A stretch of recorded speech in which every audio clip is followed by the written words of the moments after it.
Wellington Diocese is special in the journey that Suzanne Aubert made throughout Aotearoa. It is where Our Lady's Home of Compassion was opened in 1907 at Island Bay, which was for the care of children, including babies, and for the elderly and incurable women. Wellington's important in the journey of Suzanne Aubert because Wellington is a city where her vision was most fully realised. It was here in Wellington that she climbed the hilly streets, walked throughout the city, visiting people in need. It was here that Suzanne Aubert started many of her social service works.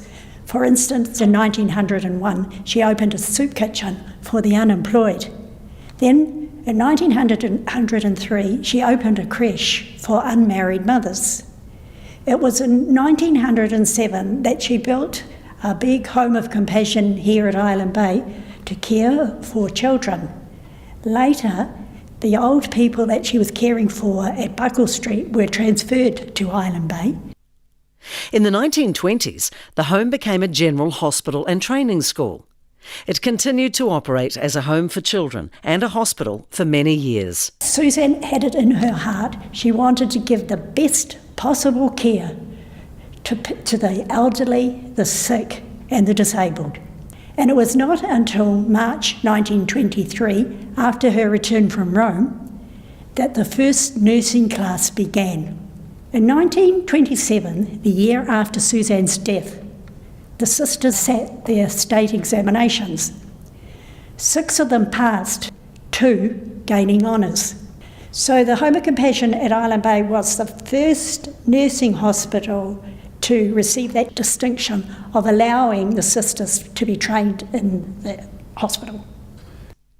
The hospital closed in 2002, and the home is now used as a place of spiritual renewal and retreat. In 2012, the creche also closed. Island Bay is now the resting place of Suzanne Aubert in a special crypt beside the chapel at the retreat centre. Suzanne Aubert's greatest legacy is both the example that she left for the people of New Zealand, for the church in New Zealand, but the sisters, the order that she founded, who've continued to do her work.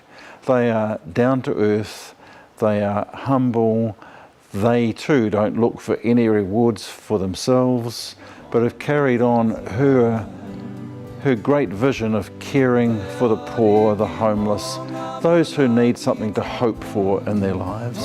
The sisters are her legacy. Aotearoa, te kai whai.